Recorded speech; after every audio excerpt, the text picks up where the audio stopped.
like we're coming up on spring cleaning season, right?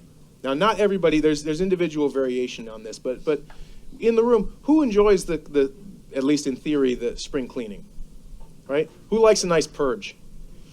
Yeah, right? Who likes to just go through your garage or your basement and just go, ah, and you feel good, right?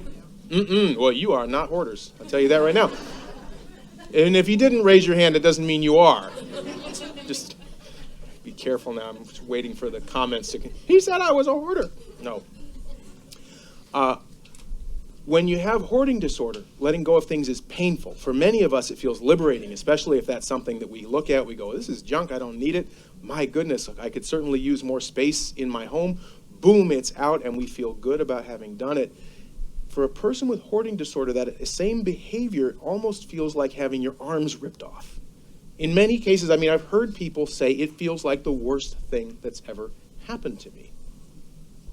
Now, the symptoms result in clutter. Now, this is the visible manifestation of hoarding disorder. It's tricky because it's not a behavior.